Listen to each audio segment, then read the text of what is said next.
Mi mundo se derrumbó por completo cuando vi quién estaba sentado junto a mi hijo en ese coche y escuché la conversación que tenían sobre mí. Me llamo Lidia. Tengo 62 años y nunca hubiera imaginado que descubriría el plan más cruel y despiadado ideado por mi propia familia. Todo comenzó esa tarde, cuando decidí darle una sorpresa a Javier, mi único hijo. Había preparado su postre favorito y quería llevárselo a la oficina para alegrarle el día. Cuando llegué al aparcamiento, vi su coche familiar plateado aparcado en una esquina. Se me ocurrió una idea traviesa que me hizo sonreír como una niña pequeña. Me escondería en el asiento trasero para darle una sorpresa cuando volviera. Me deslicé silenciosamente en el coche, que afortunadamente estaba abierto, y me agaché detrás de los asientos delanteros. Mi corazón latía con fuerza por la emoción, pensando en la expresión de su rostro cuando apareciera con la tarta de chocolate que le encantaba desde que era niño. Esperé allí, conteniendo la respiración, escuchando cada sonido del aparcamiento. Después de unos minutos que me parecieron una eternidad, oí pasos que se acercaban. Las puertas del coche se abrieron y Javier se sentó en el asiento del conductor, pero entonces otra persona ocupó el asiento del copiloto. Era una mujer. Al principio pensé que podría ser una compañera de trabajo, hasta que oí su voz y la reconocí inmediatamente. Era Raquel, su esposa. Mi primera reacción fue de ternura. Qué bonito que hubieran decidido salir juntos del trabajo. Pero mi sonrisa se desvaneció cuando empezaron a hablar. Las primeras palabras que salieron de la boca de Raquel fueron como puñaladas en mi corazón. ¿Estás completamente seguro de que nadie sospechará nada cuando suceda? Preguntó con una voz fría que nunca le había oído antes. Raquel, lo hemos hablado 1000 veces. El plan es perfecto. Mamá tendrá un accidente muy natural, muy creíble. Nadie lo cuestionará cuando una mujer de su edad resbale en las escaleras de su vieja casa, respondió Javier con un tono que me heló la sangre. El aire pareció escapar de mis pulmones. No podía estar oyendo lo que creía oír. Mi hijo, mi único hijo, el niño al que había criado sola después de que su padre muriera cuando solo tenía 8 años, estaba planeando matarme. Y después del funeral, cuando todo se calme, podremos vender esa vieja casa y mudarnos al barrio que siempre hemos querido. Con los 200.000 euros que vale la propiedad, más los ahorros que ella ha acumulado, podremos vivir como siempre hemos soñado, continuó Raquel con una perversa emoción en su voz. Mi mente se quedó en blanco. Esa casa que ella llamaba vieja era el lugar donde yo lo había sacrificado todo para darle a Javier la mejor vida posible. Cada habitación guardaba recuerdos de noches sin dormir cuando él estaba enfermo, de cumpleaños celebrados con poco dinero pero mucho amor, de tardes haciendo juntos los deberes en la mesa de la cocina. Alvin y Patricia están de acuerdo, ¿verdad?, preguntó Javier, y al oír esos nombres mi corazón se rompió aún más. Alvin era mi hermano mayor y Patricia, su esposa, también estaban involucrados en esta diabólica conspiración. Por supuesto que lo están. Tu tío está desesperado por el dinero desde que perdió su trabajo, y Patricia no deja de recordarme que tu madre siempre ha sido muy tacaña con ellos. Dice que es hora de que la familia obtenga lo que se merece, respondió Raquel con desprecio. Tacaña. Esa palabra resonaba en mi mente como un eco doloroso. Había trabajado limpiando casas desde los 18 años para mantener a mi hijo. Incluso había vendido mis joyas de boda para pagar su matrícula universitaria. Nunca me compré un vestido nuevo para que él pudiera tener todo lo que necesitaba. El seguro de vida también nos ayudará. son otros 100.000 euros que conseguiremos sin problemas, añadió Javier. Y en ese momento supe que no quedaba nada del dulce niño que había criado. Las lágrimas comenzaron a caer en silencio mientras permanecía agachada, rezando para que no me descubrieran. Mi cuerpo temblaba, no solo por el miedo, sino por una tristeza tan profunda que sentía que iba a partirme en dos.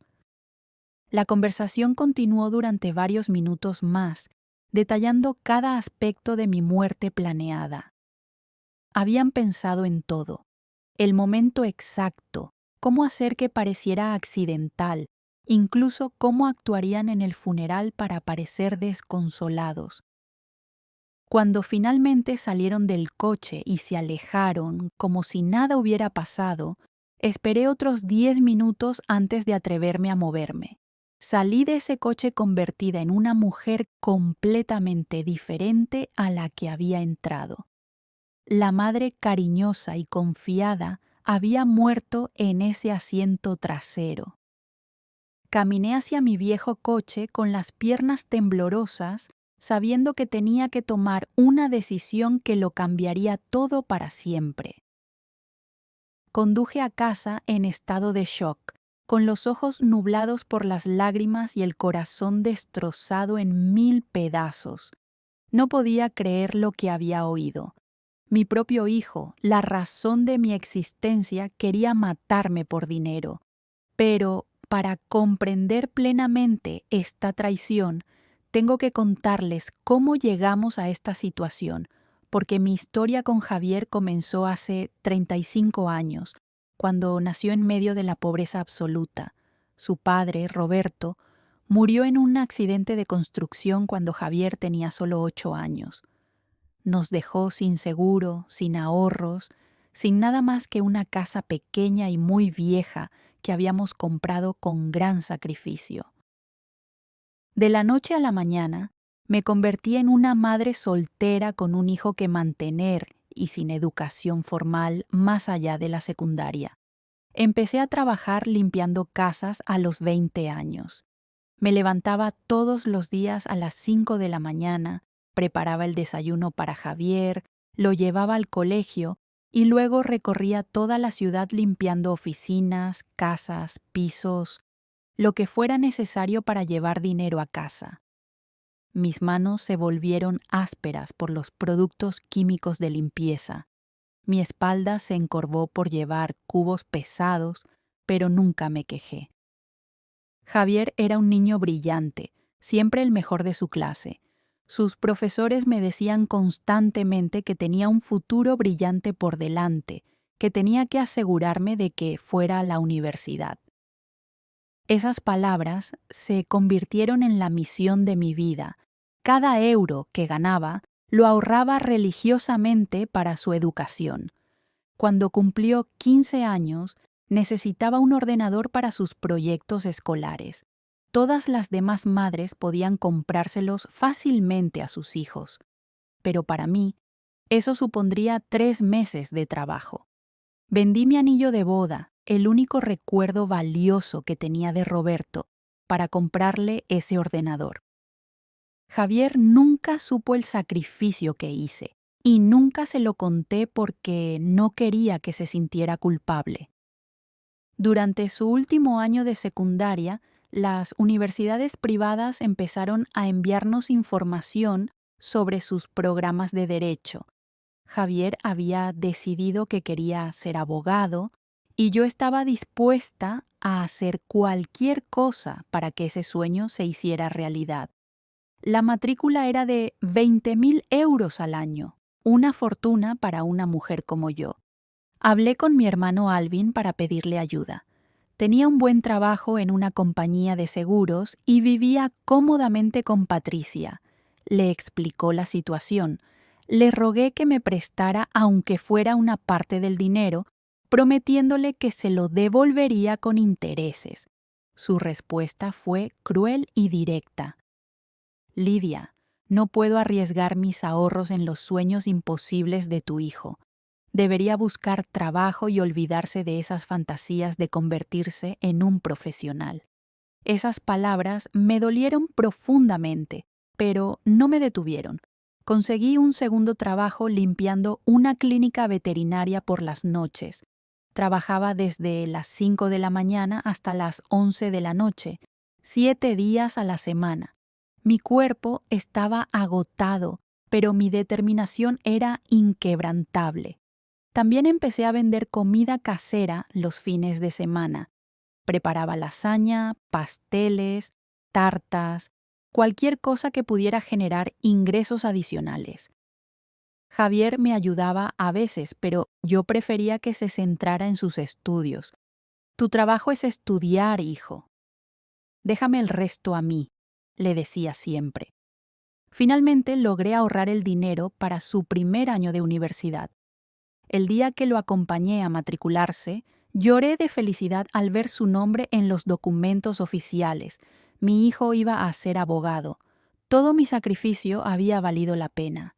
Los años universitarios fueron los más duros de mi vida.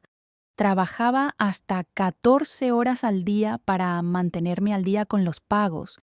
Hubo meses en los que apenas tenía dinero para comer, pero siempre me aseguraba de que Javier tuviera todo lo que necesitaba: libros, material, dinero para salir con sus amigos. No quería que se sintiera diferente de sus compañeros de clase, que procedían de familias adineradas. Durante su tercer año, Javier empezó a salir con Raquel, una compañera de clase que procedía de una familia muy acomodada. Su padre era dueño de varios negocios y ella estaba acostumbrada a un estilo de vida lujoso que yo ni siquiera podía imaginar. Al principio me preocupaba que Javier se sintiera inferior, pero parecía estar enamorado y feliz. Raquel siempre fue cordial conmigo, pero desde el primer momento sentí una frialdad en su actitud. Cuando venía a mi casa, lo observaba todo con ojo crítico: los muebles viejos, las paredes que necesitaban una mano de pintura, la pequeña cocina donde preparaba comidas sencillas. Nunca decía nada directamente, pero sus gestos lo decían todo. Después de graduarse, Javier consiguió un trabajo en un prestigioso bufete de abogados. Su primer sueldo era más de lo que yo ganaba en 3 meses. Me sentí orgullosa, pero también aliviada, pensando que por fin podría descansar un poco después de tantos años de intenso trabajo. Se casó con Raquel en una elegante ceremonia que me costó mis últimos ahorros. Ella había insistido en una boda acorde con su posición social y, aunque el gasto me dejó sin dinero, quería que mi hijo fuera feliz. Durante el banquete oía a algunos invitados comentar con cierto desdén la humilde madre del novio, pero intenté ignorarlo. Después de la boda, las visitas de Javier se hicieron menos frecuentes. Raquel siempre tenía excusas: compromisos sociales, viajes de trabajo, reuniones familiares con sus padres. Cuando venían de visita, la conversación se centraba en su nueva vida: el lujoso piso que habían alquilado, los caros restaurantes donde comían, los planes de mudarse a una casa aún más grande. Yo seguí trabajando, pero ahora solo a tiempo parcial. A mis 60 años, mi cuerpo ya no podía soportar las agotadoras jornadas de antes. Había conseguido ahorrar unos 50.000 euros a lo largo de los años, dinero que guardaba religiosamente para emergencias o para ayudar a Javier si alguna vez lo necesitaba. Mi relación con mi hermano Alvin también se deterioró con el tiempo. Después de que Javier se graduara y consiguiera un trabajo, Alvin empezó a hacer comentarios sarcásticos sobre cómo algunas personas tienen suerte con sus hijos exitosos. Patricia era aún peor, siempre insinuando que había sido egoísta por invertir tanto en la educación de Javier en lugar de ayudar a la familia extendida. Lo que más me dolía era ver cómo Javier empezaba a cambiar. Sus valores, su forma de hablar, incluso su forma de vestir se volvieron diferentes. A veces, cuando me hablaba, detectaba un tono condescendiente que me partía el corazón. Era como si se avergonzara de sus humildes orígenes. Hace 6 meses, Javier y Raquel empezaron a hablar de comprar una casa en una zona exclusiva de la ciudad. Las propiedades allí costaban más de 500.000 euros, una cantidad que me resultaba incomprensible. Cuando le pregunté cómo pensaban pagarla, me respondió vagamente sobre inversiones y oportunidades de negocio. También noté que las conversaciones sobre dinero se hicieron más frecuentes durante sus visitas. Preguntas sutiles sobre el valor de mi casa, sobre mis ahorros, sobre si tenía seguro de vida. En ese momento pensé que era preocupación filial, que quería asegurarse de que yo estuviera bien económicamente. Ahora, sentado en mi cocina después de haber escuchado esa horrible conversación en el coche, todas las piezas del rompecabezas comenzaron a encajar. Los cambios en su personalidad, las preguntas sobre dinero, la influencia de Raquel, la complicidad de Alvin y Patricia. Todo había sido parte de un macabro plan que se había estado gestando durante meses. Mi hijo, por quien había sacrificado toda mi vida, quería matarme para heredar mis bienes y cobrar mi seguro de vida. La ironía era cruel. El dinero por el que querían asesinarme lo había ganado con el único propósito de darle la mejor vida posible. No pude dormir ni un minuto esa noche. Me quedé despierta en la cama, mirando al techo, tratando de asimilar la enormidad de lo que había descubierto. Mi mente no dejaba de repetir cada palabra de esa conversación diabólica. Una y otra vez oía la fría voz de Raquel hablando de mi muerte como si fuera una transacción comercial, y la voz de mi hijo, mi propio hijo, aceptando los detalles de mi asesinato. Al amanecer, me levanté con una determinación que no sabía que tenía. Si ellos querían jugar sucio, yo también podía hacerlo. Pero, primero, necesitaba comprender plenamente en qué me había convertido para ellos. Decidí hacer algo que nunca había hecho en mi vida, espiar a mi propia familia. Durante los días siguientes comencé a observar los patrones de comportamiento de Javier y Raquel. Aparcaba discretamente cerca de su piso por las mañanas, los seguía a distancia cuando salían y prestaba atención a cada detalle de sus conversaciones cuando me visitaban. Lo que descubrí me horrorizó aún más. Su estilo de vida era completamente insostenible con los ingresos que tenían. Javier ganaba un buen sueldo como abogado, unos 6.000 euros al mes, pero Raquel había dejado de trabajar después de la boda y sus gastos eran excesivos. Comían en restaurantes que costaban más de 200 euros por cena. Raquel compraba bolsos de diseño de 1.000 euros y habían alquilado un piso con un alquiler mensual de 3.000 euros. También descubrí que habían acumulado enormes deudas. Por casualidad, escuché una llamada telefónica en la que Javier discutía con alguien del banco sobre los pagos atrasados de la tarjeta de crédito. Debían más de 50.000 euros en préstamos y tarjetas y los intereses se acumulaban rápidamente. La presión financiera los había llevado a la desesperación y yo representaba su única salida.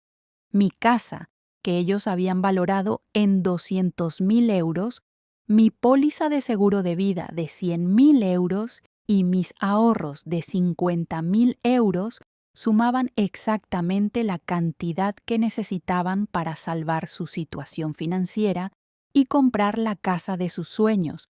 Pero lo más devastador fue descubrir que mi hermano Alvin no solo estaba involucrado, sino que había sido él quien había sugerido la idea originalmente. Una tarde, mientras limpiaba la oficina donde trabajaba Patricia, escuché una conversación telefónica que me dejó sin aliento. Lidia siempre ha sido muy egoísta con su dinero, le decía Patricia a alguien por teléfono. Alvin tiene razón. Es hora de que la familia obtenga lo que se merece. Esa vieja tacaña va a morir tarde o temprano. ¿Por qué esperar? Nosotros también necesitamos ese dinero. Alvin perdió su trabajo hace 3 meses y no hemos podido pagar la hipoteca. Me quedé paralizada detrás de la puerta de su oficina. Mi hermano había perdido su trabajo y no me había dicho nada. En lugar de pedirme ayuda como familia, había decidido que era mejor matarme para conseguir el dinero. Esa misma noche decidí enfrentarme directamente a Alvin. Fui a su casa sin avisar, algo que nunca hacía, y llamé a la puerta con el corazón latiéndome con fuerza. Cuando abrió, su rostro mostraba sorpresa y un destello de lo que parecía culpa. «Lidia, ¿qué haces aquí tan tarde?», preguntó sin invitarme a entrar. «Alvin, necesito hablar contigo. ¿Puedo pasar?», dije, tratando de mantener la voz tranquila. Fuimos a la sala de estar donde Patricia estaba viendo la televisión.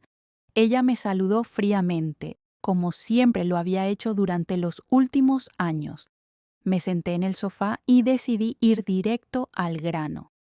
«Alvin, ¿es cierto que perdiste tu trabajo?», le pregunté, observando atentamente su reacción.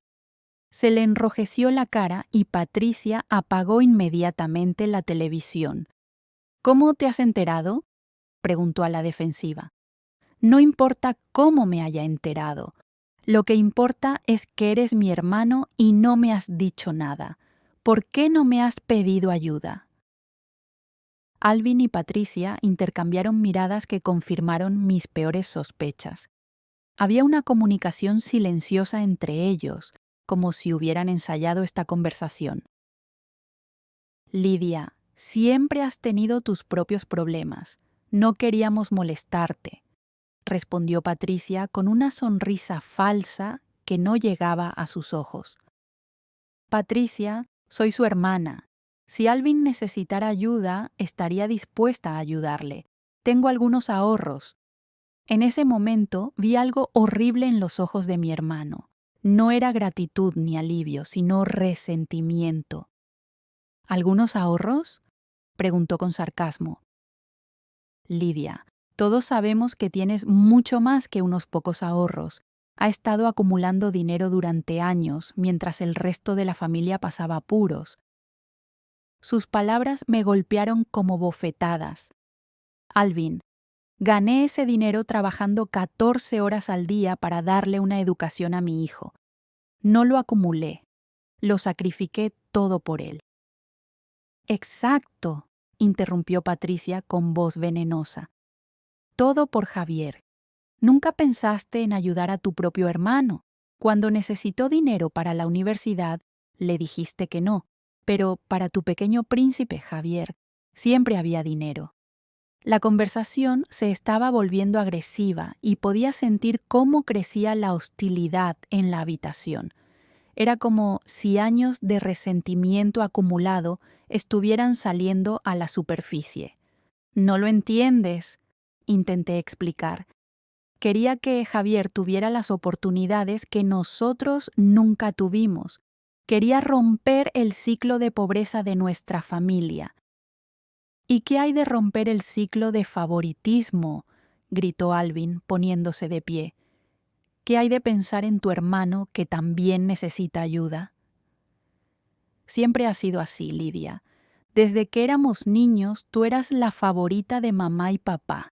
Y ahora actúas como si fueras mejor que nosotros». Estas acusaciones eran completamente falsas, pero vi que habían construido una narrativa para justificar su resentimiento. En su versión de la historia, yo era la hermana egoísta y privilegiada, mientras que ellos eran las víctimas incomprendidas. «Si necesitabas tanto el dinero, ¿por qué no me lo pediste directamente?», insistí, aunque ya sabía la respuesta. Patricia se rió con amargura. ¿Para poder darnos limosnas como si fuéramos mendigos? ¿Para hacernos sentir inferiores, como siempre has hecho? Nunca he intentado haceros sentir inferiores. Ah, ¿no? Gritó Alvin. ¿Y qué hay de cuando compraste una casa y nosotros seguíamos alquilando? ¿Y cuando Javier se graduó en la universidad y nuestros hijos apenas terminaron la secundaria? ¿Y cuando alardeabas de tus ahorros mientras nosotros luchábamos por llegar a fin de mes? Cada acusación era más injusta que la anterior. Había trabajado como un esclavo para conseguir todo lo que tenía. No había heredado nada. No había tenido suerte. Había sudado sangre por cada euro. Pero para ellos mi relativo éxito era una afrenta personal. Alvin, si necesitas dinero, puedo prestarte 10.000 euros ahora mismo, le ofrecí desesperadamente, tratando de encontrar una solución pacífica. ¿10.000 euros? Se burló Patricia. Lidia, sabemos perfectamente cuánto dinero tienes. La casa vale 200.000 euros. Tienes 50.000 euros en ahorros y tu seguro de vida es de 100.000 euros. Y nos ofreces 10.000 euros como si fuéramos mendigos. Se me heló la sangre al oír esas cifras exactas. Sabían demasiado sobre mi situación financiera. Alguien había estado investigando mis finanzas con gran detalle. ¿Cómo sabéis tanto sobre mi dinero?, pregunté con voz temblorosa. Alvin y Patricia se quedaron en silencio, pero sus caras los delataron. Habían dicho más de lo que debían. Me levanté del sofá con las piernas temblorosas. Creo que ya tengo mi respuesta, dije, dirigiéndome hacia la puerta. Lidia, espera, gritó Alvin detrás de mí. Pero yo ya estaba saliendo de la casa.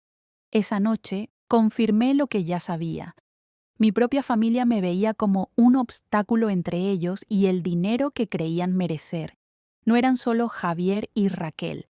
Era toda una conspiración familiar que había estado gestándose en silencio durante meses. Los días siguientes fueron los más oscuros de mi vida. Me encontraba en una situación que nunca hubiera imaginado, sabiendo que mi propia familia planeaba asesinarme, pero sin poder acudir a nadie. ¿A quién le dices que tu hijo quiere matarte? ¿Quién te creería? Además, no tenía pruebas concretas, solo una conversación que había escuchado escondida en un coche. Decidí que necesitaba más pruebas antes de tomar cualquier medida. Si iba a luchar contra ellos, tenía que estar completamente preparada. Empecé a documentarlo todo, sus patrones de comportamiento, sus conversaciones, sus visitas, cualquier cosa que pudiera servir como prueba más adelante. También tomé una decisión que me aterrorizaba, pero sabía que era necesaria. Iba a dejarles creer que su plan estaba funcionando. Si actuaba de forma sospechosa o me enfrentaba directamente a Javier, podrían cambiar su estrategia y volverse aún más peligrosos. En cambio, decidí seguir interpretando el papel de madre ingenua y confiada. 3 días después de mi enfrentamiento con Alvin, Javier me llamó para invitarme a cenar.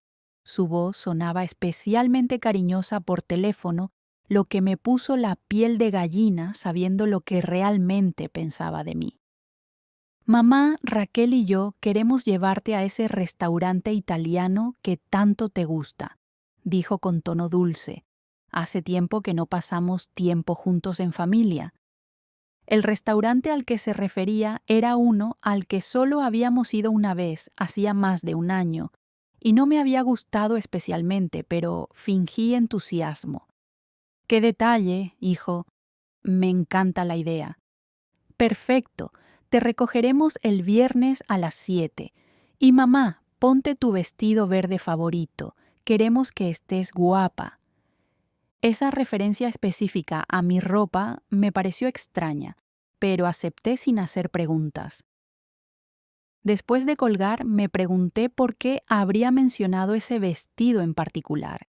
Era uno que había comprado hacía 2 años, uno de los pocos vestidos caros que me había permitido comprar en toda mi vida. El viernes por la tarde me preparé con cuidado. Me puse el vestido verde, tal y como me había pedido, me arreglé el pelo y me maquillé un poco. Mientras me miraba en el espejo, intenté ignorar la voz en mi cabeza que me decía que esa podría ser mi última cena. Javier y Raquel llegaron puntuales a las 7 de la mañana. Javier parecía nervioso, aunque intentaba ocultarlo con sonrisas forzadas y comentarios superficiales sobre el tiempo. Raquel, por su parte, parecía completamente tranquila, casi alegre, lo que me resultaba aún más inquietante. De camino al restaurante, la conversación fue extrañamente formal. Hablaron del trabajo de Javier, de unos supuestos planes de vacaciones, de cualquier cosa menos de nosotros como familia.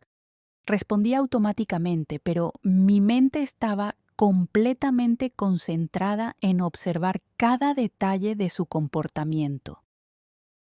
En el restaurante, Raquel insistió en que pidiera el plato más caro del menú.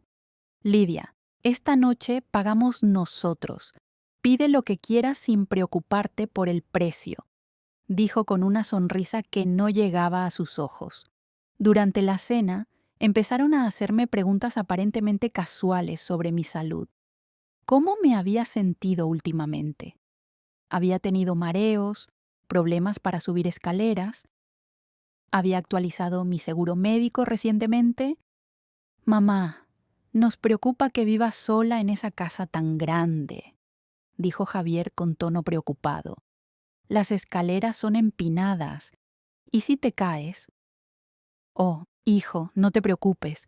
He vivido en esa casa durante 30 años. Conozco cada escalón a la perfección, respondí, tratando de parecer indiferente. Pero, mamá, insistió Raquel, a los accidentes no les importa cuánto tiempo llevemos viviendo en un lugar. Quizás deberías plantearte mudarte a un piso de una sola planta, algo más seguro para una mujer de tu edad. La forma en que dijo accidente me puso la piel de gallina.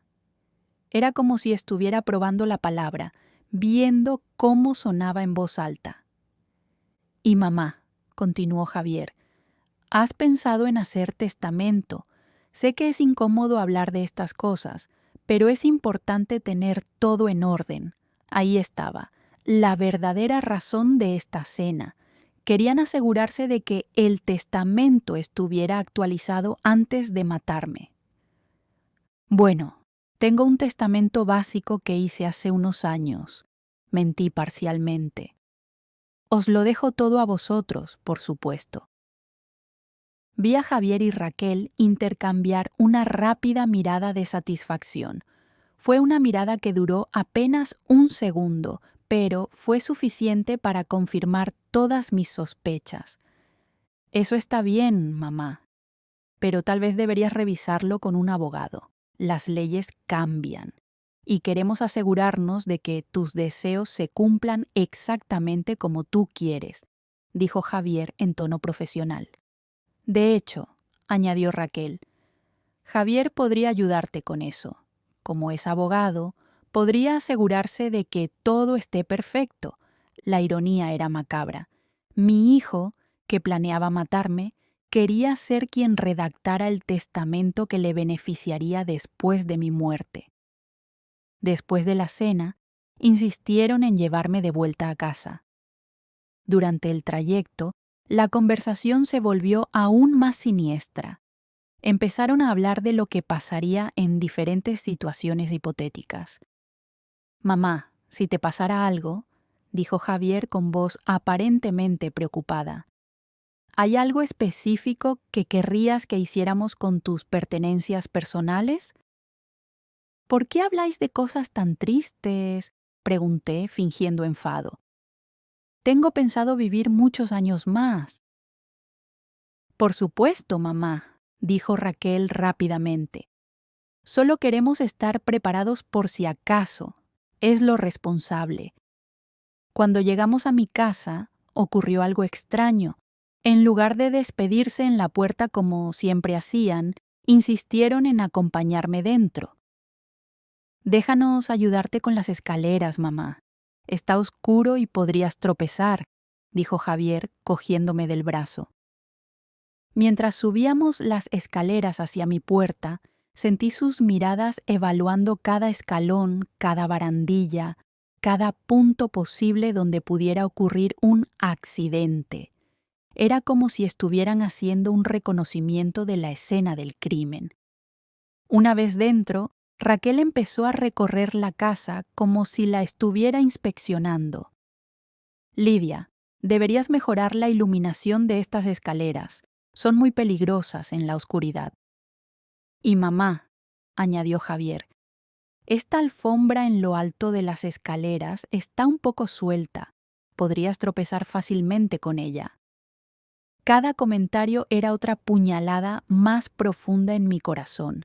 No solo planeaban matarme, sino que estaban aquí, en mi propia casa, calculando exactamente cómo hacerlo. Después de que se marcharan, me quedé despierta toda la noche, temblando, no solo de miedo, sino de una tristeza tan profunda que me dolía físicamente. Mi hijo había estado en mi casa, había cenado conmigo, había fingido preocuparse por mi bienestar. Todo ello mientras planeaba mi muerte. Esa noche tomé la decisión más difícil de mi vida. No podía limitarme a esperar a que ejecutaran su plan. No podía seguir viviendo con el terror constante de saber que cada día podía ser el último. Tenía que actuar, pero de una forma que ellos nunca esperarían.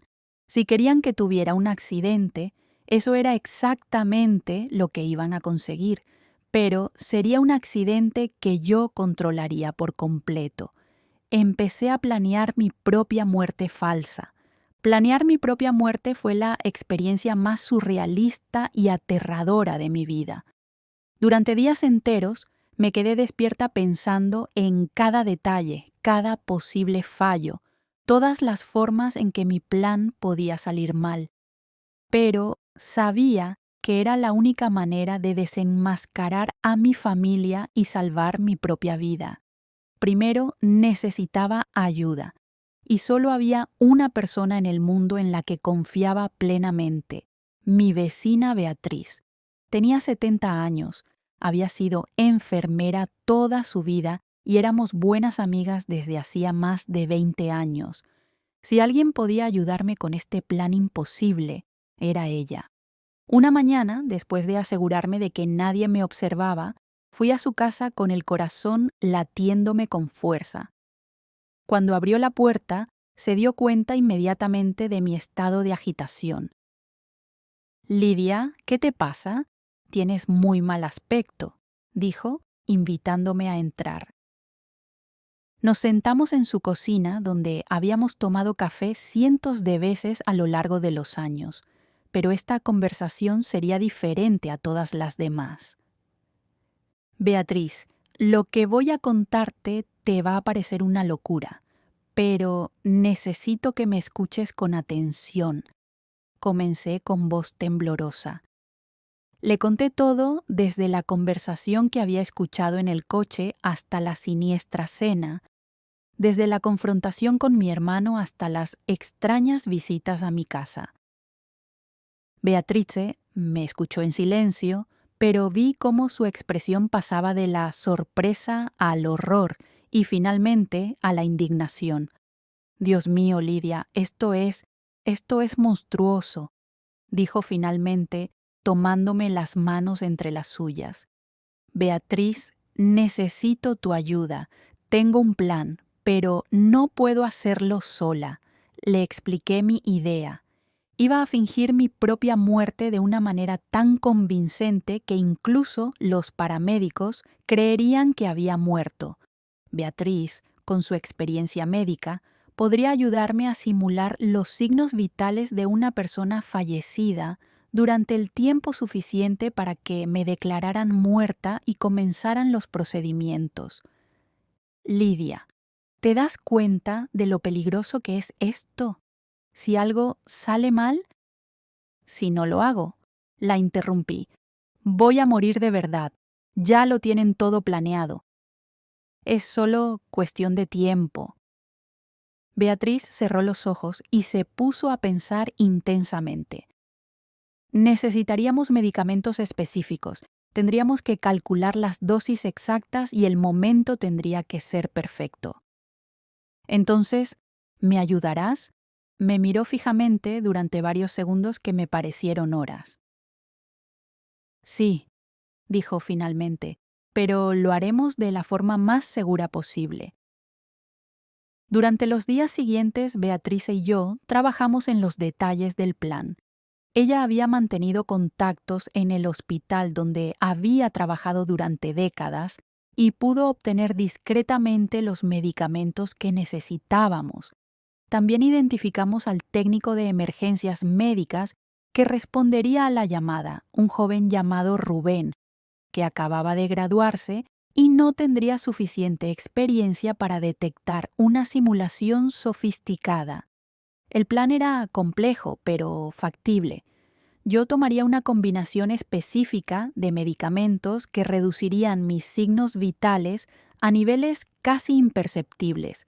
Beatriz estaría presente para encontrar mi cuerpo y llamar a los servicios de emergencia.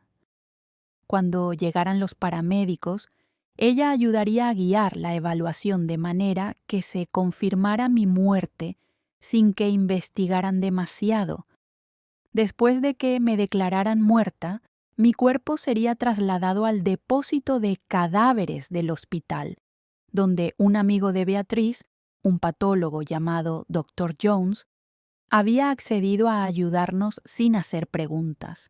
Él falsificaría el certificado de defunción y me permitiría resucitar en privado una vez que los efectos de los medicamentos desaparecieran. Mientras tanto, permanecería escondida en una habitación secreta en el sótano de Beatrice, observando y grabando todo lo que mi familia hiciera después de mi supuesta muerte. La parte más difícil del plan era el aspecto legal y logístico. Teníamos que asegurarnos de que no se realizara una autopsia, lo que significaba que mi muerte tenía que parecer natural y esperada para una mujer de mi edad. Beatriz sugirió simular un ataque al corazón, algo común y que rara vez se investiga en personas mayores sin antecedentes de problemas previos. 2 semanas después de empezar a planearlo, decidimos que estábamos listas. Elegimos un domingo por la tarde, cuando sabíamos que Javier y Raquel estarían en casa de sus padres para su almuerzo familiar semanal. El domingo por la mañana me desperté sintiéndome extrañamente tranquila. Después de semanas de terror constante, por fin iba a tomar el control de la situación. Me vestí con cuidado con mi vestido amarillo favorito, me arreglé el pelo e incluso me maquillé un poco. Si iba a morir, quería tener un aspecto digno. Beatriz llegó a las 2 de la tarde con una pequeña bolsa médica. ¿Estás segura de esto, Lidia?, me preguntó una vez más. Completamente segura. Tomé los medicamentos bajo su atenta supervisión. El sabor era amargo y desagradable, pero intenté no pensar en ello. ¿Cuánto tiempo tardará en hacer efecto?, pregunté. Entre 15 y 20 minutos, primero te sentirás somnolienta. Luego tu respiración se volverá superficial y tu pulso disminuirá drásticamente. Será como entrar en un coma muy leve. Los siguientes minutos fueron los más largos de mi vida. Beatriz controlaba constantemente mis signos vitales y anotaba cada cambio en un cuaderno. Poco a poco, empecé a sentir como si estuviera flotando, desconectada de mi cuerpo. «Lidia, ¿me oyes?», preguntó Beatrice. Quería responder, pero no me salía la voz. La oía perfectamente, pero era como si estuviera paralizada. Era aterrador y fascinante al mismo tiempo. Perfecto. Tus signos vitales están exactamente donde deben estar. Ahora voy a llamar a los servicios de emergencia. La oí marcar el teléfono y empezar a desempeñar el papel más importante de su vida. Por favor, dense prisa. He encontrado a mi vecina inconsciente en su casa. Creo que está muerta. No respira, no tiene pulso. Dense prisa.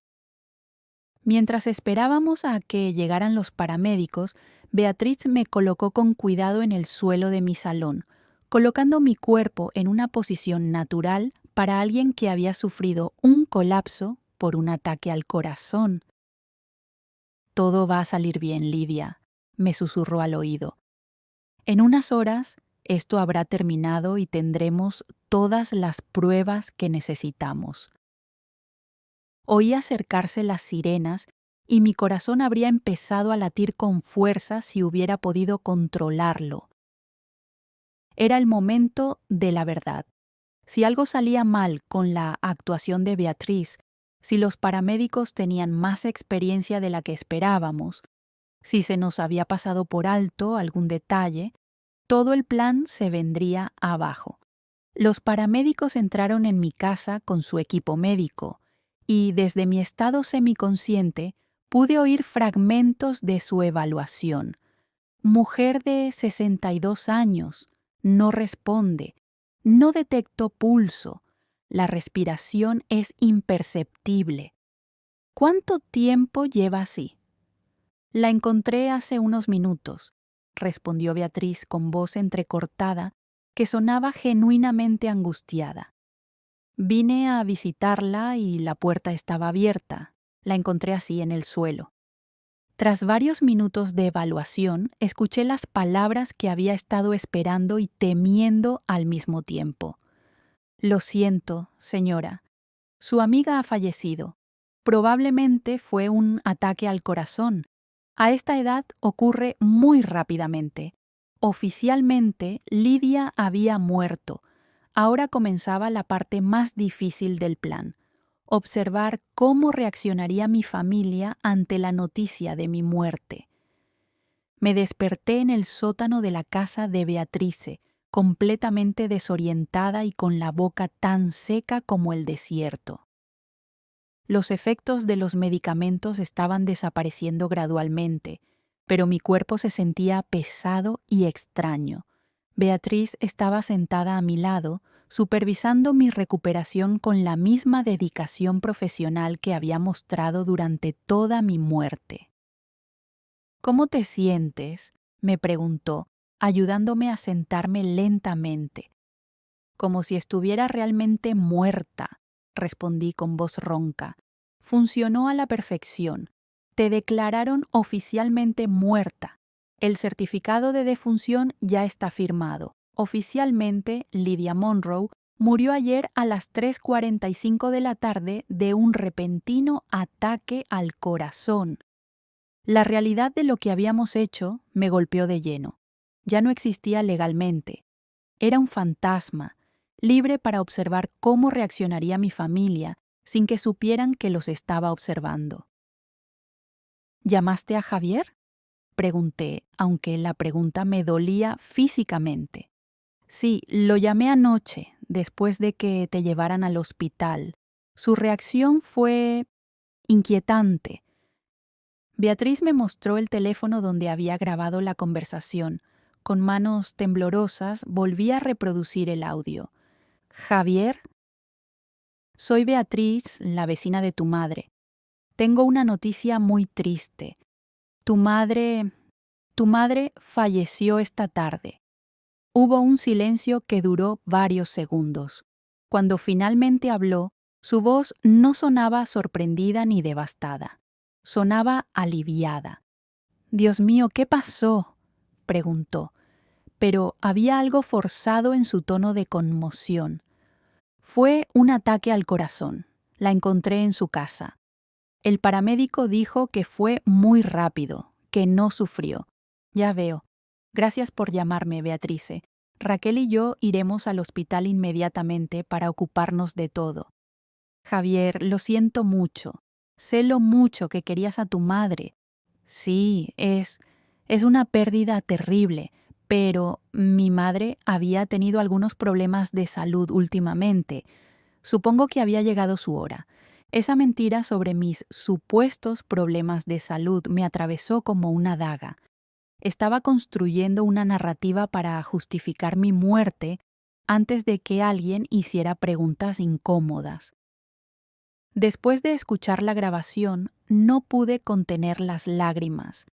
La frialdad de su voz, la facilidad con la que había aceptado la noticia, la mentira sobre mi salud, todo confirmaba que realmente habían estado planeando mi muerte. Hay más, dijo Beatriz en voz baja. Instalé cámaras ocultas en tu casa antes de que murieras. Quería capturar su reacción cuando fueran a recoger tus cosas. Me mostró su ordenador portátil, desde donde tenía acceso a las cámaras en tiempo real. En la pantalla podía ver mi propia sala de estar, vacía y silenciosa.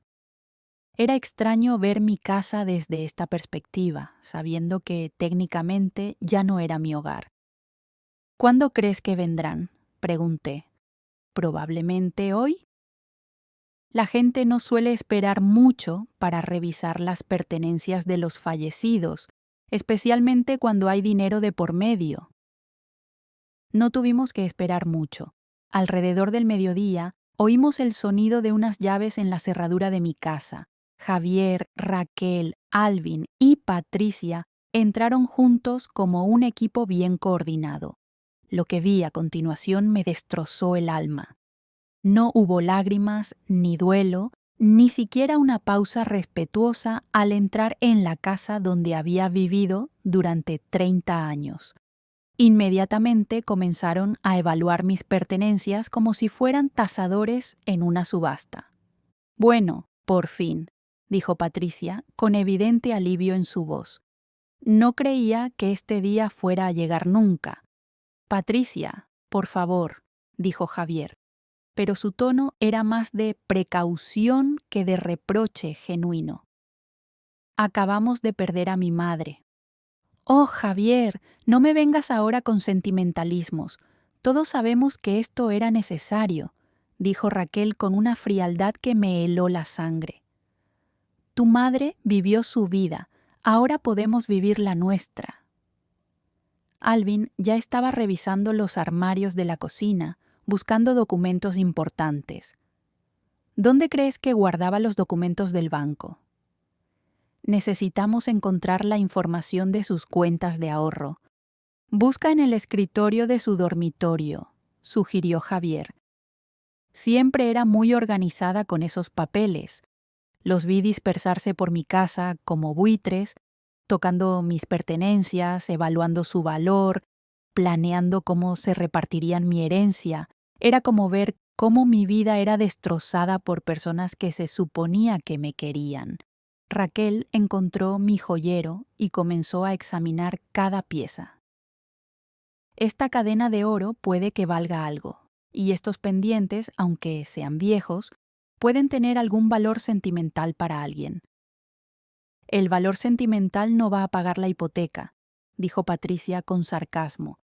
Será mejor que te centres en lo que realmente vale dinero. Javier encontró mis documentos financieros en el cajón del escritorio, exactamente donde siempre los había guardado. Aquí están. Cuenta de ahorros en el Northwood Bank, 3,000 euros. Cuenta corriente, 8,000 euros. Y aquí está la póliza del seguro de vida. ¿A cuánto asciende el seguro?, preguntó Alvin con impaciencia. 100,000 euros. Única beneficiaria, yo. Perfecto, dijo Raquel con satisfacción. Con eso, más los ahorros y lo que obtengamos por la venta de la casa, tendremos suficiente para comprar la nueva casa y pagar todas nuestras deudas. Y nosotros recibiremos nuestra parte, ¿verdad?, preguntó Patricia en tono amenazante. Por supuesto, respondió Javier rápidamente. Como acordamos, una cuarta parte para ustedes. Escuchar a mi familia negociar el reparto de mi herencia, mientras mi cuerpo aún estaba fresco en la morgue, fue más doloroso de lo que había imaginado, pero lo peor aún estaba por llegar. Alvin encontró una foto familiar en mi mesita de noche, una de las pocas fotos en las que aparecíamos todos juntos en una Navidad de hacía 5 años. En lugar de mostrar ninguna emoción al verla, la tiró a la basura sin ceremonias. No necesitamos guardar estas cosas sentimentales, dijo con desdén. Alvin tiene razón, confirmó Raquel. Tenemos que ser prácticos. Vamos a vender la casa rápidamente, así que no podemos llenarnos de cosas inútiles. Pero fue Patricia quien dijo las palabras que más me dolieron. Sinceramente, me sorprende que haya tardado tanto en morir. Con lo terca que era, pensé que viviría hasta los 90 solo para fastidiarnos. Todos se rieron. Se rieron de mí, de mi muerte, de mi supuesta terquedad por haber vivido tanto tiempo. En ese momento, cualquier duda que pudiera tener sobre la justicia de mi plan desapareció por completo.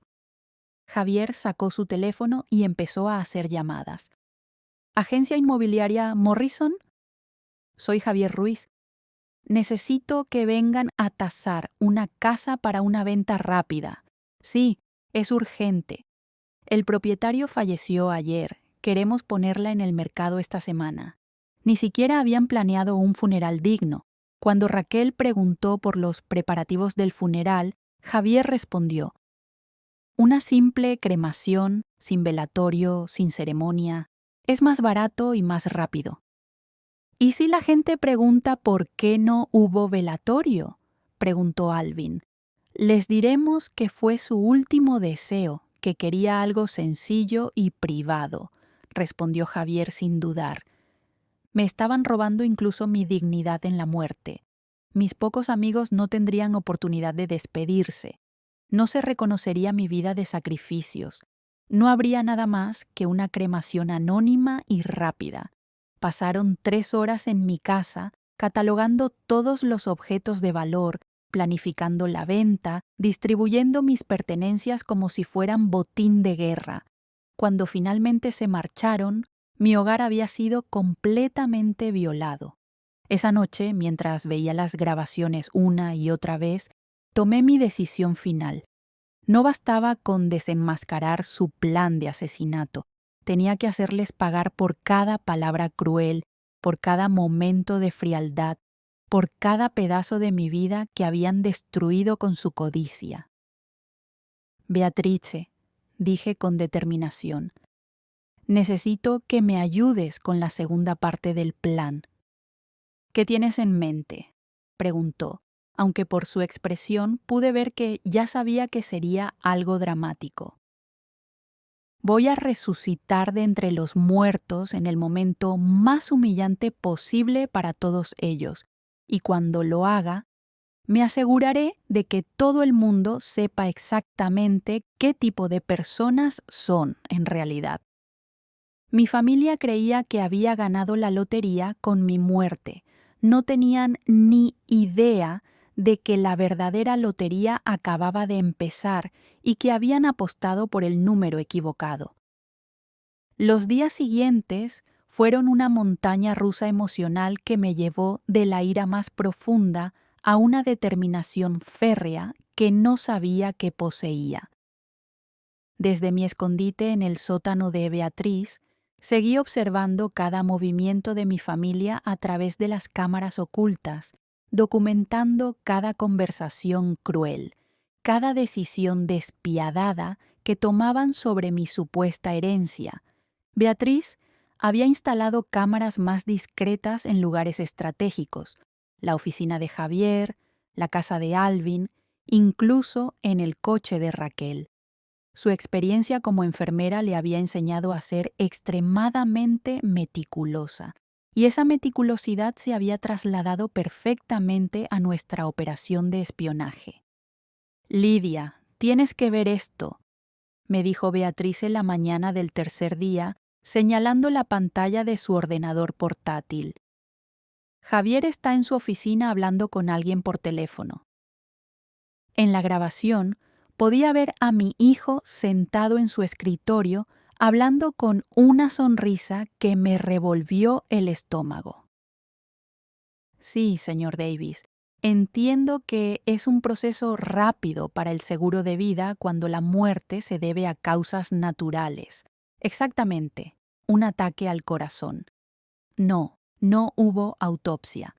El médico dijo que era completamente normal para una mujer de su edad con su historial de estrés. ¿Cuánto tardará el pago? ¿Una semana? Perfecto.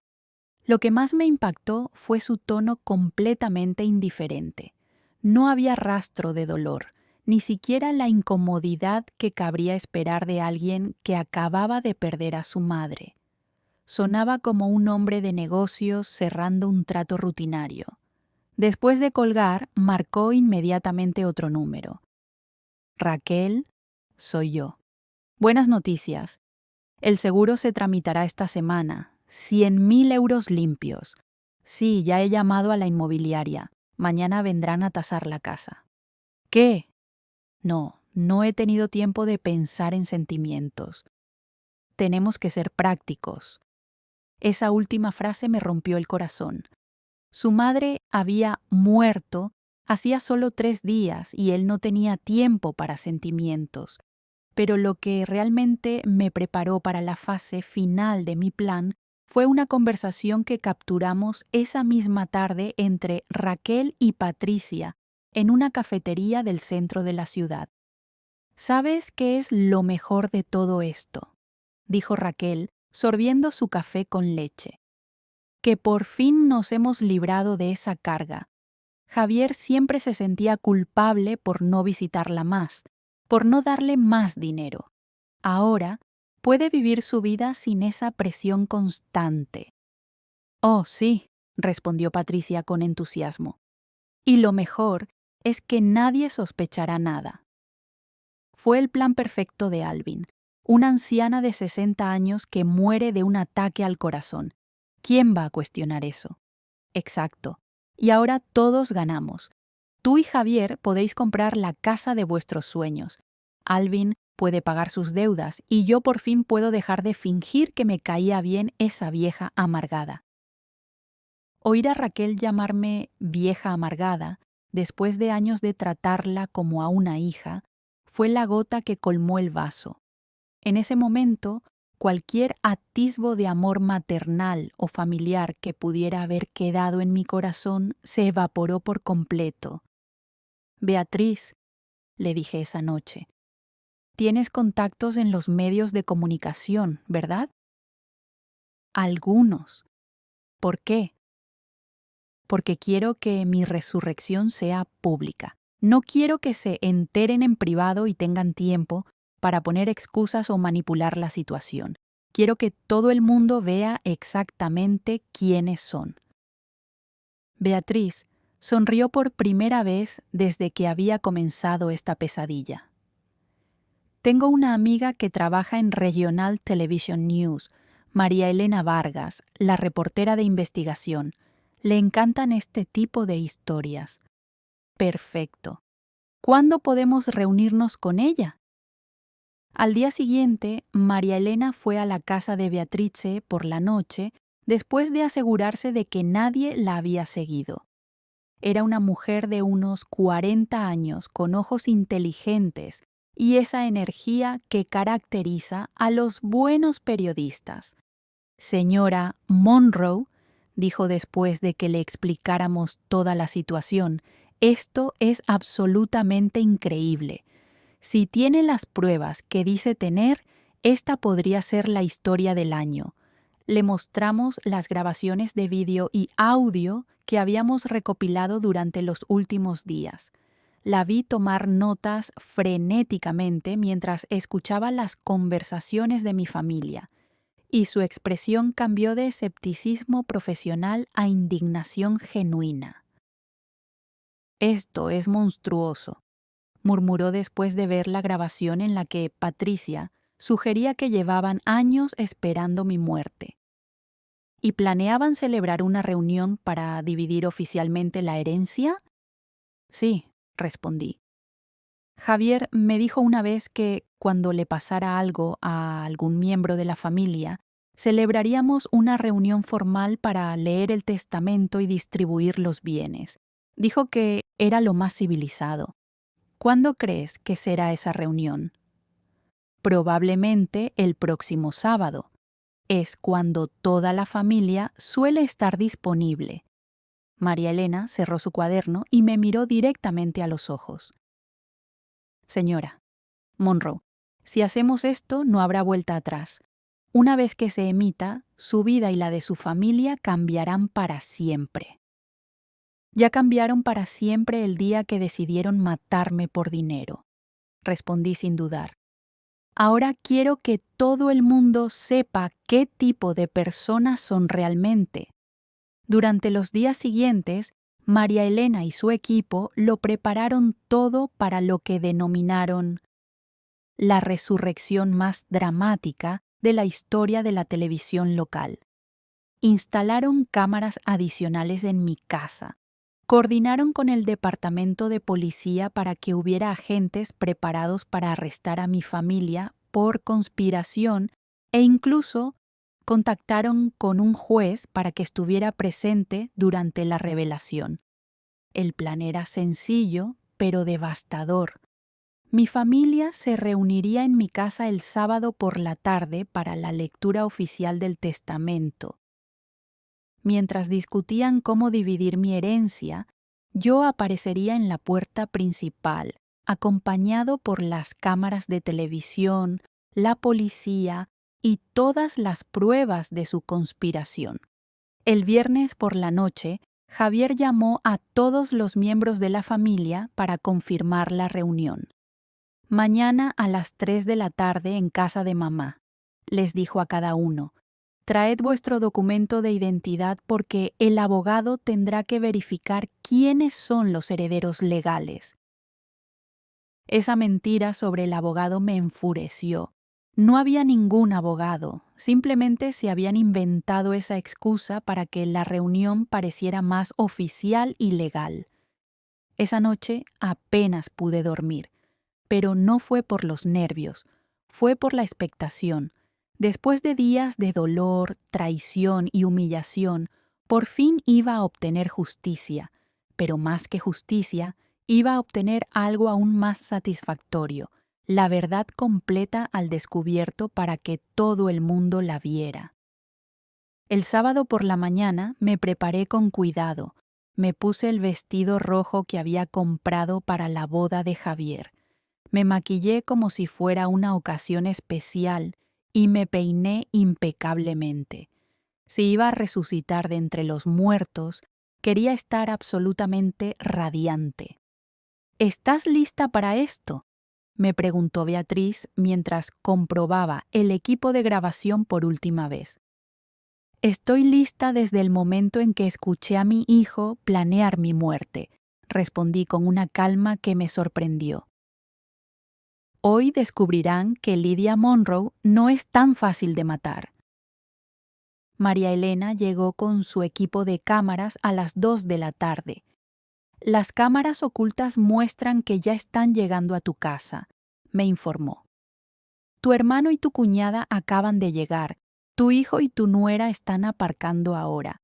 Vi en las pantallas cómo mi familia entraba en mi casa por última vez como herederos.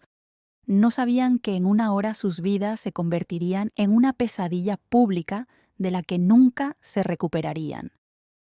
Señora Monroe, me dijo María Elena, en serio, en unos minutos va a atravesar esa puerta y enfrentarse a las personas que planearon matarla. ¿Hay algo en concreto que quiera decirles? Sonreí por primera vez en semanas. Oh, sí, tengo mucho que decirles. A las 3:15 de la tarde, mientras veía a mi familia a través de las cámaras ocultas acomodándose en mi salón para repartirse mi herencia, sentí una mezcla de nervios y determinación que nunca había experimentado en mi vida. Era como si todos los años de sacrificio, humillación y dolor se hubieran concentrado en ese momento decisivo. En las pantallas podía ver a Javier sentado en mi sillón favorito, el mismo en el que solía leerle cuentos cuando era niño.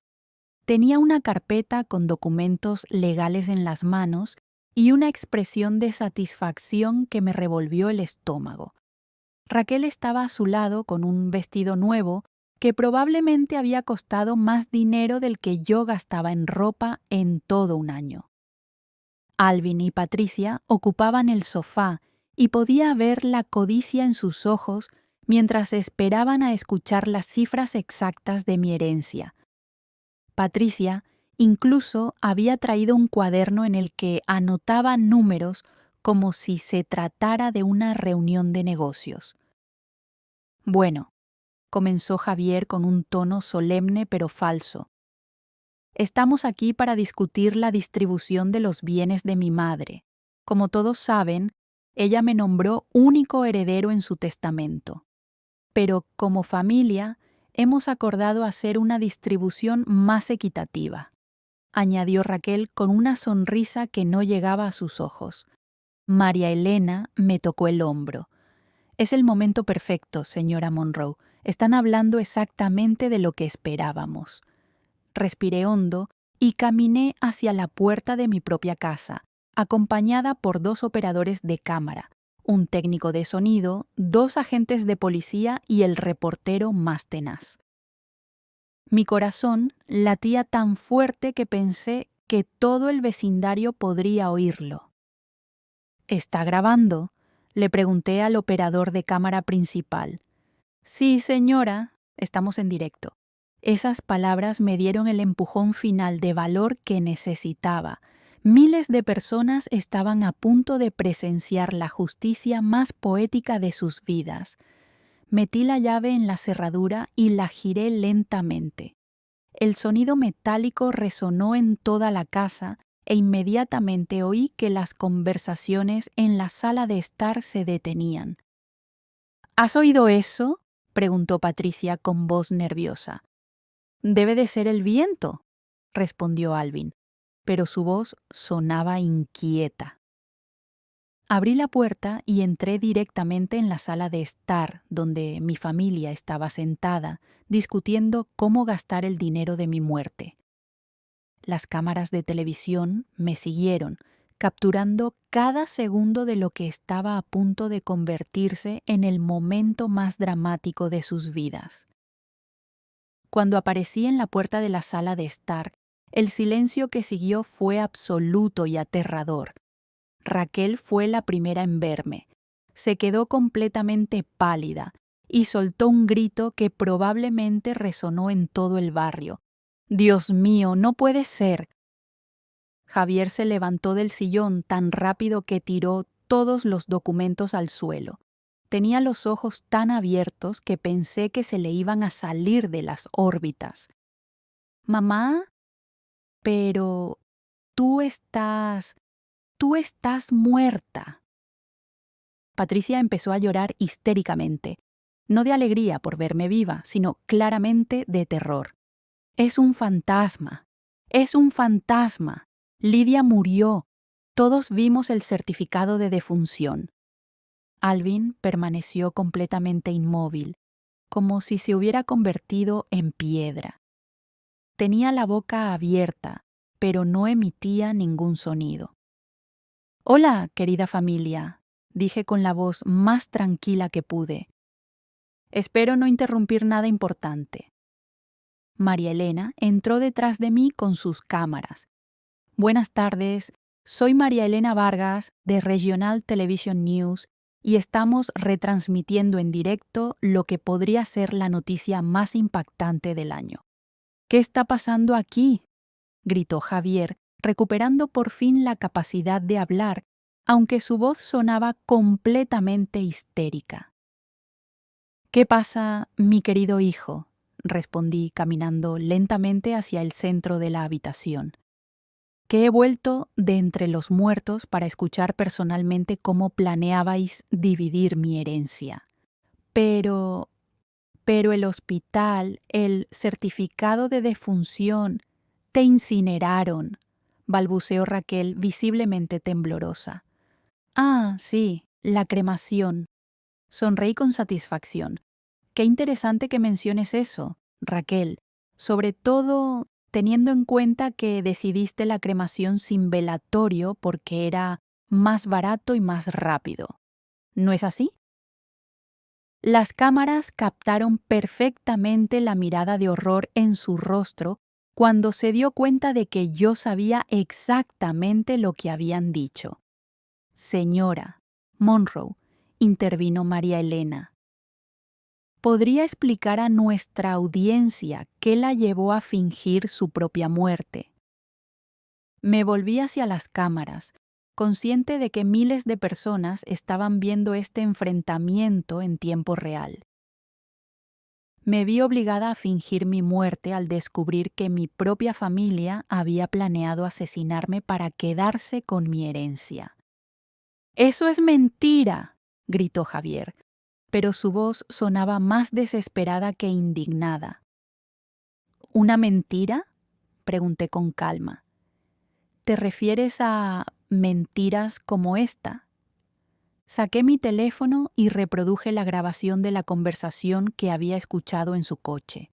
Las voces de él y Raquel llenaban la habitación, discutiendo los detalles de mi muerte planeada. ¿Estás completamente seguro de que nadie sospechará nada cuando suceda? El plan es perfecto. Mi madre tendrá un accidente muy natural, muy creíble. A medida que avanzaba la grabación, vi cómo las caras de mi familia pasaban de la sorpresa al terror puro. Raquel empezó a llorar desconsoladamente, pero no eran lágrimas de remordimiento, sino de pánico al darse cuenta de que los habían descubierto. «¡Esa grabación es falsa!», gritó Patricia desesperadamente. «Alguien la ha fabricado. Lidia está loca». ¿Falsa?, pregunté y saqué otro teléfono. «¿Y qué hay de esta otra conversación, Patricia?» «La que tuviste ayer con Raquel en la cafetería, en la que dijiste que era el plan perfecto de Alvin».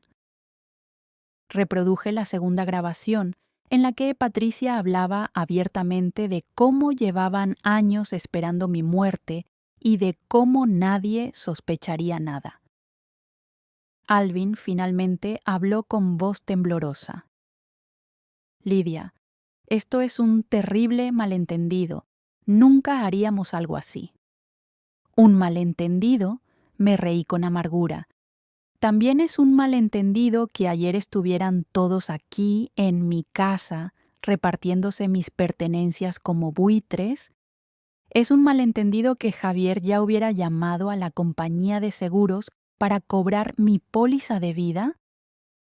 María Elena dirigió el micrófono directamente a Javier. «Señor Ruiz, ¿cómo explica estas grabaciones en las que se le oye claramente planear la muerte de su madre?» Javier sudaba profusamente y le temblaban las manos. Nosotros... Esto es una conspiración. Alguien está tratando de destruir a nuestra familia. ¿Una conspiración?, intervine. Como la conspiración que ustedes 4 hicieron para matarme. Como la conspiración en la que acordaron darles a Alvin y Patricia una cuarta parte de mi herencia a cambio de su complicidad. En ese momento, uno de los agentes de policía dio un paso al frente. Javier Ruiz, Raquel Ali, Alvin Monroe y Patricia Taylor quedan detenidos por conspiración para cometer asesinato. «No», gritó Raquel. «Esto no puede estar pasando. Está muerta. La vimos morir». «No me vieron morir», respondí con satisfacción. «Me visteis actuar. Y, al parecer, actué mucho mejor de lo que vosotros fingisteis amarme». Mientras los agentes comenzaban a esposar a mi familia, María Elena continuó con la entrevista en directo. «Señora Monroe, ¿Qué se siente al enfrentarse a las personas que planearon matarla? Se siente como justicia, respondí mirando directamente a las cámaras. Durante 35 años lo sacrifiqué todo por mi hijo. Trabajé 14 horas al día, vendí mis joyas, renuncié a mi propia vida para darle la educación y las oportunidades que necesitaba. Y así es como me lo agradeció, planeando mi muerte por dinero. Javier, ahora esposado, me miró con una mezcla de odio y desesperación. Mamá, por favor, esto es un error. Te quiero. Siempre te he querido. ¿Me quieres? Le pregunté con voz quebrada, pero firme. ¿Amas a alguien a quien planeas matar por 200.000 euros? ¿Amas a alguien cuya muerte celebras sin siquiera organizar un funeral digno? Eso no es cierto. ¡Silencio! Grité con una fuerza que no sabía que tenía. No voy a escuchar más mentiras de tu boca. Lo he oído todo, Javier. He oído cómo planeaste mi accidente. He oído cómo te reías de mi muerte. He oído cómo Patricia decía que le sorprendía que hubiera tardado tanto en morir. He oído cómo repartisteis mi dinero antes incluso de que mi cuerpo se enfriara. Las lágrimas finalmente comenzaron a caer de mis ojos, pero no eran lágrimas de tristeza, eran lágrimas de liberación.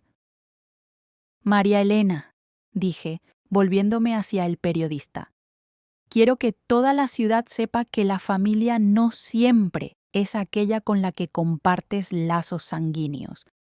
La verdadera familia es aquella que te ama incondicionalmente, que te cuida cuando eres vulnerable, que llora tu muerte en lugar de celebrar tu herencia.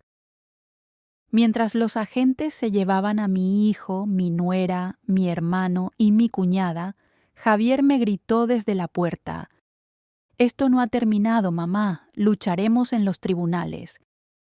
«No, Javier», respondí con una calma que me sorprendió. Esto terminó el día en que decidiste que tu madre valía menos que el dinero.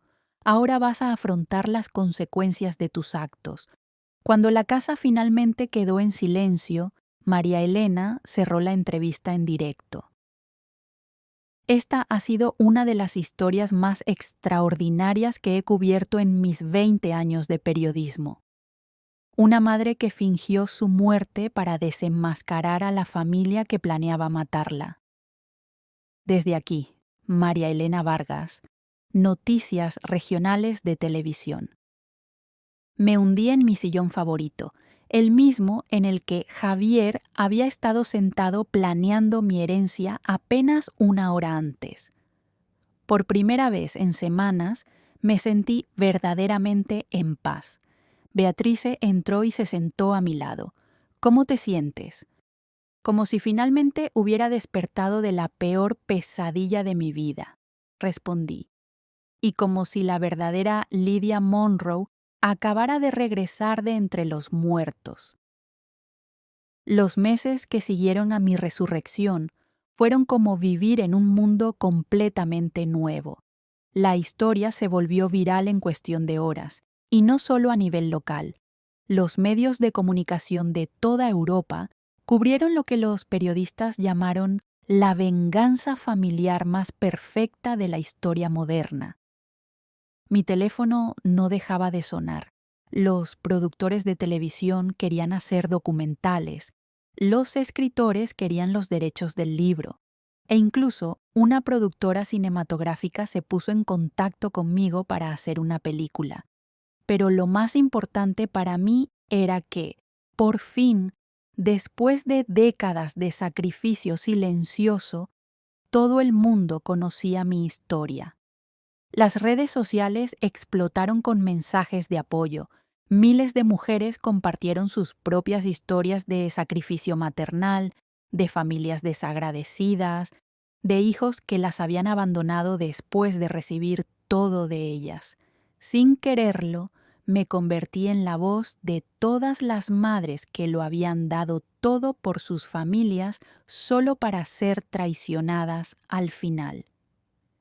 El proceso legal fue más rápido de lo esperado. Las grabaciones que Beatrice y yo habíamos recopilado eran pruebas irrefutables de la conspiración. Javier, Raquel, Alvin y Patricia fueron acusados formalmente de conspiración para cometer asesinato en primer grado, fraude de seguros y planificación de un homicidio con fines lucrativos. Durante las audiencias, sus abogados intentaron argumentar que las grabaciones se habían obtenido ilegalmente, pero el juez determinó que, dado que se trataba de mi propia casa y de mis propias conversaciones las que se habían grabado, no había violación de la privacidad. Además, el hecho de que hubieran estado planeando mi muerte justificaba cualquier medio necesario para proteger mi vida. Lo que más me dolió durante el juicio fue escuchar a Javier en el estrado tratando de justificar sus acciones. Su abogado había construido una defensa basada en la idea de que yo había sido una madre controladora y manipuladora que había chantajeado emocionalmente a mi hijo durante toda su vida. Mi cliente se sentía atrapado por las constantes exigencias de una madre que nunca estaba satisfecha con nada, argumentó el abogado. La señora Monroe utilizó su sacrificio como arma emocional contra su hijo, haciéndole sentir culpable por querer tener su propia vida.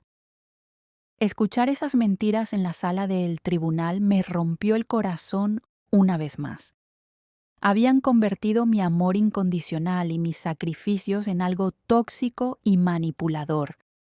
En su narrativa, yo era la villana y ellos eran las víctimas de mi supuesta tiranía maternal. Pero, cuando me tocó testificar, tuve la oportunidad de contar mi versión de la historia. Con voz firme pero emotiva, narré cada sacrificio, cada noche de insomnio, cada trabajo extra que había aceptado para darle a Javier la mejor vida posible.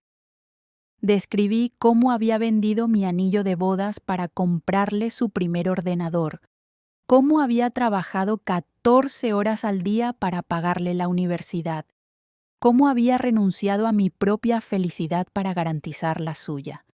Señoría, dije, mirando directamente al juez, nunca chantajeé a mi hijo con mi sacrificio. Al contrario, intenté ocultárselo para que no se sintiera culpable. Quería que fuera libre para vivir su vida, para ser feliz, para formar su propia familia. Lo único que nunca imaginé fue que esa libertad significaría planear mi muerte. El momento más dramático del juicio llegó cuando el fiscal reprodujo las grabaciones completas de todas las conversaciones que habíamos capturado. Volver a escuchar esas voces frías discutiendo mi muerte planeada, esta vez en una sala llena de gente, fue devastador, pero también liberador. Cuando reprodujeron la grabación en la que Patricia decía que le sorprendía que hubiera tardado tanto en morir, vi a varios miembros del jurado secarse las lágrimas. Cuando reprodujeron la parte en la que Raquel se refería a mí como esa carga de la que finalmente se habían librado. Incluso el juez tuvo que hacer una pausa para recomponerse.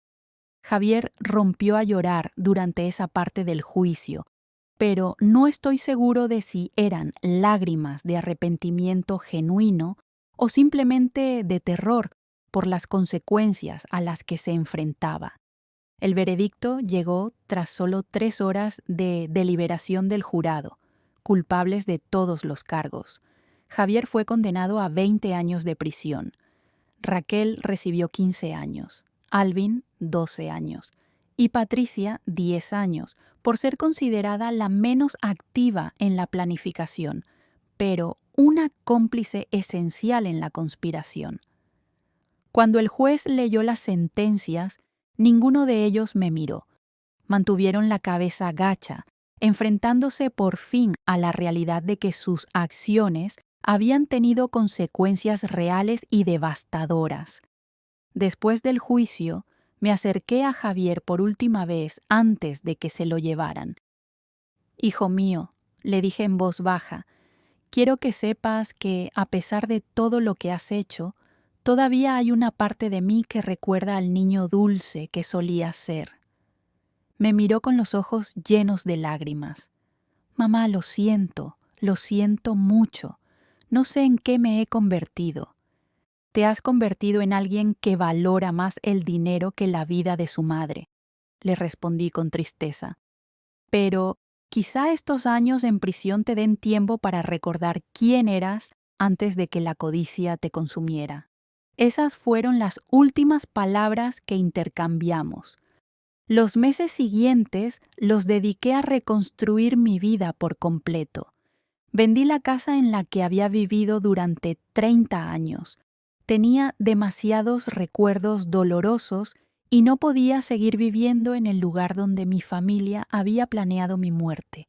Con el dinero de la venta, compré una casa más pequeña pero preciosa en un barrio tranquilo cerca de la casa de Beatrice. También tomé una decisión que cambió por completo mi perspectiva sobre la riqueza y el dinero.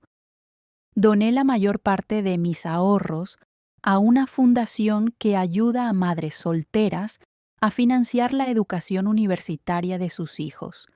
Si mi dinero había sido lo que motivó a mi familia a querer matarme, entonces utilizaría ese mismo dinero para hacer el bien en el mundo.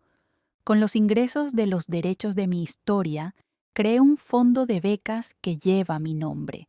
Cada año, 5 madres trabajadoras reciben ayuda económica completa para enviar a sus hijos a la universidad. Es mi forma de asegurarme de que mi experiencia, por dolorosa que haya sido, pueda crear algo positivo. Pero el cambio más significativo en mi vida fue el descubrimiento de una nueva familia. A través de las cartas y mensajes que recibí después de que mi historia se hiciera pública, conocí a docenas de personas que habían pasado por experiencias similares: madres traicionadas por hijos desagradecidos, hermanos abandonados por parientes codiciosos, ancianos explotados por sus propios familiares.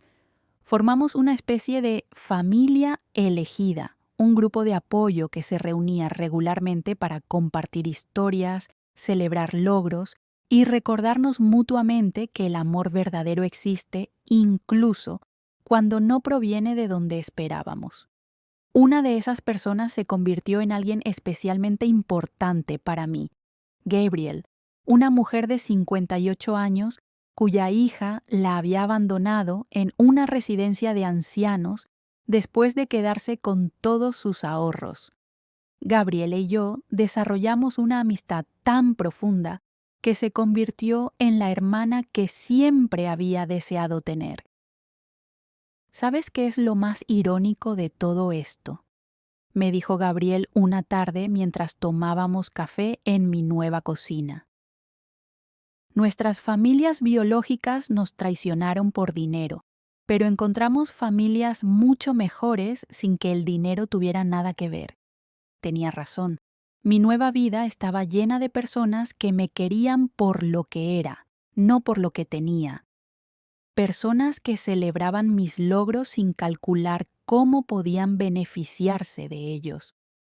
Personas que, cuando llegara mi verdadera muerte natural dentro de muchos años, llorarían mi fallecimiento en lugar de celebrar mi herencia. 2 años después de mi resurrección, recibí una carta de la cárcel. Era de Javier. En 4 páginas escritas a mano, se disculpaba con palabras que sonaban sinceras por primera vez en años. Me contó la terapia que estaba recibiendo en la cárcel, cómo por fin estaba comprendiendo la magnitud de su traición, cómo pasaba las noches recordando todos los sacrificios que yo había hecho por él. Mamá, escribió en la última página, sé que nunca podré deshacer lo que hice, sé que merezco estar aquí y sé que quizá nunca puedas perdonarme. Pero quiero que sepas que cada día que paso en esta celda Recuerdo a la mujer increíble que me crió y me odio a mí mismo por haber estado tan ciego ante tu amor. Leí esa carta muchas veces durante varias semanas, debatiéndome entre responderle o no. Finalmente decidí escribirle, no para perdonarlo, sino para cerrar ese capítulo de mi vida definitivamente. Javier, le escribí, acepto tus disculpas porque creo que son sinceras, pero el perdón es algo que tendrás que ganarte a lo largo de muchos años, posiblemente el resto de tu vida. El niño que crié está enterrado bajo el hombre que planeó mi muerte, y solo tú puedes decidir si vale la pena desenterrarlo. Nunca recibí respuesta a esa carta y no pasa nada. Hoy, a mis 65 años, puedo decir sinceramente que soy más feliz de lo que he sido en décadas. Mi casa está llena de las risas de mi familia elegida. Mis días están ocupados con un trabajo voluntario significativo y mis noches están llenas de paz genuina. A veces la gente me pregunta si me arrepiento de haber fingido mi muerte, si no habría sido mejor enfrentarme a mi familia de una manera menos dramática. Mi respuesta es siempre la misma. Ellos eligieron traicionarme de la manera más dramática posible al planear mi asesinato. Yo simplemente elegí defenderme usando sus propias armas. La lección más importante que aprendí de toda esta experiencia es que la verdadera familia no se define por la sangre que compartimos, sino por el amor que elegimos darnos unos a otros. Mi hijo biológico me traicionó por dinero, pero encontré hermanas, hijas e incluso nietos en las personas que entraron en mi vida después de mi resurrección. También aprendí que nunca es demasiado tarde para empezar de nuevo. A los 62 años, cuando la mayoría de la gente piensa que su vida ya está definida, tuve la oportunidad de renacer por completo. No solo fingí mi muerte, fingí mi renacimiento. Y, por último, aprendí que la justicia a veces llega de la forma más inesperada. No fue un juez ni un jurado quien realmente castigó a mi familia por su traición. Fue la verdad expuesta públicamente lo que los destruyó. El dinero por el que estaban dispuestos a matarme se convirtió en el coste de los abogados que no pudieron salvarlos. Esta noche, mientras escribo estas últimas líneas de mi historia, miro por la ventana de mi nueva casa el jardín que planté con mis propias manos. Las flores que sembré están floreciendo maravillosamente, alimentadas no por la amargura del pasado, sino por la esperanza del futuro. Me llamo Lydia Monroe. Tengo 65 años y esta es la historia de cómo morí para vivir de verdad. Si hay alguna madre leyendo esto que se sienta traicionada por la familia por la que lo sacrificó todo, quiero que sepa que nunca es demasiado tarde para encontrar el amor que realmente se merece. Porque, al final, la verdadera familia no es la que nos da la vida, sino la que hace que valga la pena vivirla. ¿Te ha gustado mi historia? ¿Y en qué ciudad estás?